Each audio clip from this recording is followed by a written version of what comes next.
Hey, what's up, guys? Riff here.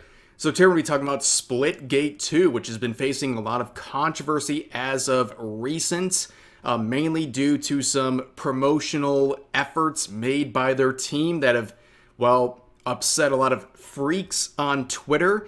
Now, this game has received some moderate success right now with over 8,000 in-game players trying out this FPS, which I guess is a pretty impressive feat, but a lot of people are talking about this promotional trailer that was released during Summer Game Fest 2025, where one of the people behind the creation of this game decided to take the stage and not only call out some other FPS games, but also do something very daring, wearing a hat. Hey guys, I'm Ian Prue, the co-founder of 1047 Games. When we started Splitgate in our dorm room, we just wanted to make a game we could play with our friends, and 20 million of you played with us. Now, with the help from our amazing community, we've built Splitgate 2. Why? Because I grew up playing Halo, and I'm tired of playing the same Call of Duty every year, and I wish we could have Titanfall 3. With Splitgate 2, we asked ourselves, how would we take portals to the next level? What if you could portal to entirely different worlds? So we combined the action, movement, and gunplay of arena shooters with the scale and intensity of something much bigger. Splitgate Battle Royale launches free right now, and it's fucking awesome. Yup, that's it, ladies and gentlemen. This guy wore a hat that really upset people, but as you can see from the reactions on social media, this person said, Splitgate 2 guy walks on stage wearing a Make FPS Great Again hat, proceeds to announce Splitgate 2 Battle Royale mode, Imagine Dragons in the trailer, open the game, 3 currencies, Battle Pass, and $34 Portal skin that makes your portal white. Now that is the criticism that's being launched against the game itself, right? The actual gameplay and the experience, but mainly people are mad about, well, the hat, which says, Make FPS Great Again, which is, of course, a parody of Make America Great Again, the slogan of the Trump administration, and people like this said, who at Splitgate thought wearing this hat was a effing good idea? What a effing embarrassment. Here's another one. This person saying, I've never been unsold on a game faster than Splitgate 2. A gamer bro sent forward in time from the Xbox 360 era to introduce an Imagine Dragons infused trailer while taking shots at other games and thinking that MAGA parody hats are still funny in 2025. Very brave comments from they. We appreciate you, Zio. But initially, the man behind the MAGA hat, or the MAGA-inspired hat, said he didn't regret what he did. And he quotes saying, I don't regret what I said. To be candid, my intent is I'm speaking my truth, and my intent is to make a great game for everybody. And a lot of people rallied behind this man, saying he's standing up to woke culture, to cancel culture, all of that stuff. And of course, well, they would add some clarifications, saying, I'm not here to apologize, but I'm here to clarify. This is not a political statement. It's quite literally what it says, so take it at face value. The state of multiplayer FPS games is tragically stale. We hope to fix that. Whether you want Arena, Battle Royale, Onslaught, or Map Creator. From Ian, sharing the hat once again. Okay, he's kind of doubling down, somewhat. And also his name is Ian, and let's face it, of all the Ians in the world, he's facing the least amount of controversy if you look at iDubbbz, for example. But of course, people were not happy. This person's saying, you should have realized that now is not the time to wear something like that. Yes, ladies and gentlemen, wearing a hat is causing a lot of discomfort for the usual suspects on Twitter. And just look at the kind of people who are upset about this. Do you see some patterns happening here with the people who are upset about this stuff? But here's another one saying, one word off the campaign slogan of the current American president, not political, doesn't really inspire faith in the minds at your studio, frankly. Here's another one saying in quotes, this is not a political statement, end quote. People are dying and being deported, and this country is a joke to the world. But yeah, teehee, your hat is whatever. You don't realize the irreparable marketing damage you just did for this game. What a joke. Well, unfortunately, turns out our man listened to the terminally online freaks who were upset about this guy making a parody hat of the current administration where he would apologize. Hey guys, it's Ian. You're probably tired of seeing my face by now, but I promise this message is going to be a little bit different than the previous ones. So I've got a lot of questions about what's up with the hat, why'd you wear it, what was the intent, and I want to start by explaining myself.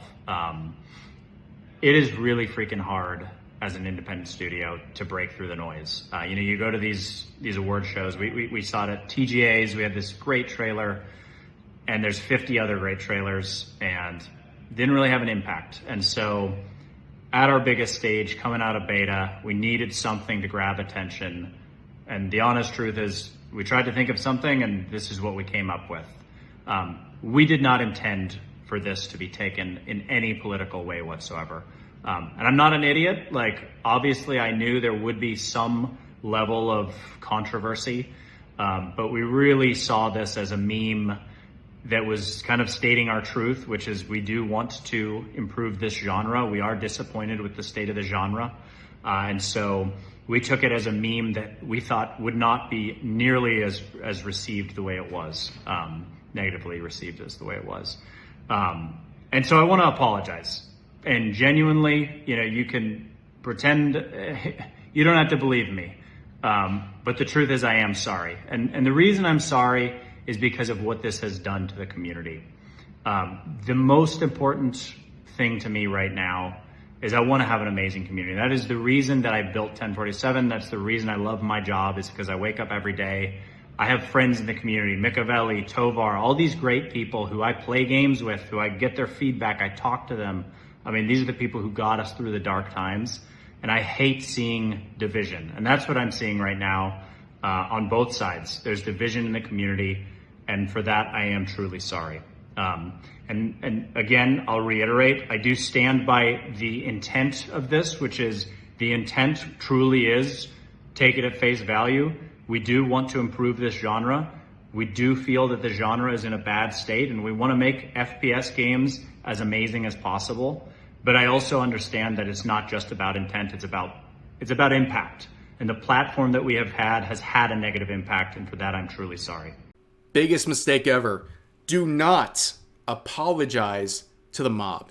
Now, of course, you can see people who are upset with the previous posts, and, they haven't forgiven this individual, saying the fact you thought using MAGA bait during the time of civil unrest was the move is only a testament to your character. Then you're only apologizing because you couldn't ignore it. Shows you're not actually sorry. You try to tweet through it. Yes, unfortunately this man is apologizing to the woke mob who won't accept the apology. These people, number one, they're not going to buy your game in the first place. And then you're apologizing to them, and guess what? They don't care anyways. They're not going to accept your apology, so you're wasting your time, you're hurting the credibility of your company and your game, and you're just bending the knee for absolutely no reason. And, a lot of people are going to be very harsh. We're going to look at some quotes that are very critical of what they did. But I understand on one hand, right? Not everyone is terminally online and unemployed and understands, the whole Twitter culture when it comes to canceling people, and maybe this guy was overwhelmed by what was going on. But man, you made a mistake. These people don't support you. They never did, and they're still gonna hate you even after you apologized. It doesn't matter. You should have just put 10 toes down and kept going forward. But of course, you see people like Jeremy from Geeks and Gamers saying never apologize. You just effed up big time. This is why I go overboard with my Trump support, because I will never let these freaks determine who or what I support. I'll just become more obnoxious when they cry. F your feelings forever. Here's another one saying from, this is from Artur, who is the creator of Solash, who's been very outspoken about this stuff, saying, this is what you don't do as a leader. If you can't stand up for yourself with something as insignificant as a meme hat and fold under online pressure, you just showed all your employees and business partners that you're weak and unreliable. If anyone he's responsible for under his leadership, or any partner gets in trouble over nothing, this guy will join the mob of spoiled brats and apply pressure by cutting ties like many of my old friends did. You will lose your job under him if anyone knows you vote right wing. You will lose a partnership if you participate in a public discourse saying something a radical moron living in a bubble thinks is inappropriate. Zero respect for people like him. They continue to make times hard for everyone. Here's another quote saying, if you got offended over a make FPS great again hat, you're the biggest bitch known to man, and I'll die on that hill. Here's another one saying, the F are you apologizing for? A meme? Hell, the people offended by it don't even play your effing game. Here's another one saying, bending your knee to the mob of people who were never gonna buy or play your product in the first place is never the move. Now they own you forever. Now here's a very interesting person to add in on the quotes. Paul Tassi, the journalist, saying, all right, forget it. We forgive you or whatever. The drama time limit has expired. First of all, very weird tweet. Not sure what this person is doing. But recently, I guess, as a result of bringing attention to themselves, they said this, oh shit, Jason Schreier, in quotes, what went wrong with Dragon Age the Veilguard, end quote, just dropped.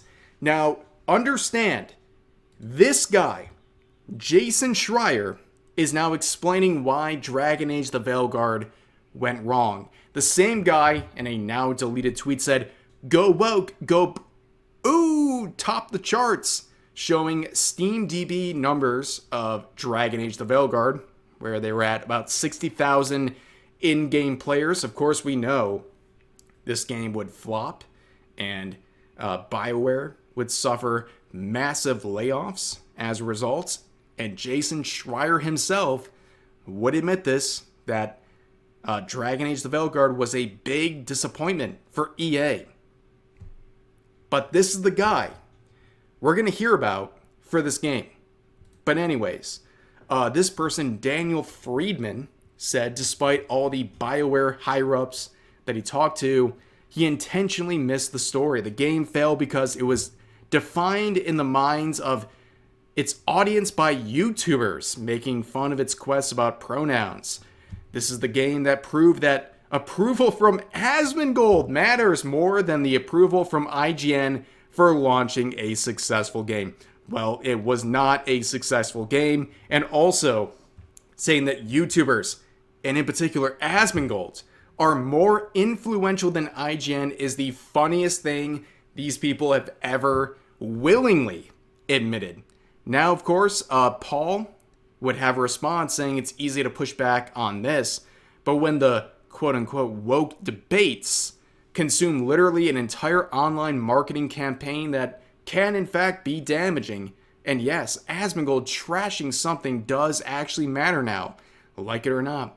Now that you should, not that you should cater to that, but it's where we are. And this person said, Paul, Have you ever considered when quite clearly the majority of gamers reject these woke games as seen in the failures of each and every one of these games, that perhaps you may be the one on the wrong side of this? And Paul says, it is not a clear majority, it's a loud minority. No game fails purely because it's woke, not this, not Concord, or whatever you're going to reference. All these games also have real issues separate from all of that, obviously. So apparently the loud minority controls the entire gaming industry, because all the games that Paul Tassi is trying to defend here were criticized by gamers. And apparently the loud minority influenced the fact that those games failed. This dude is a joke. And looking at Dragon Age the Veilguard, 1,000 in-game players right now. This beloved IP with major backing has 1,000 in-game players right now. And look at the chart. Come on, dude. Look at this.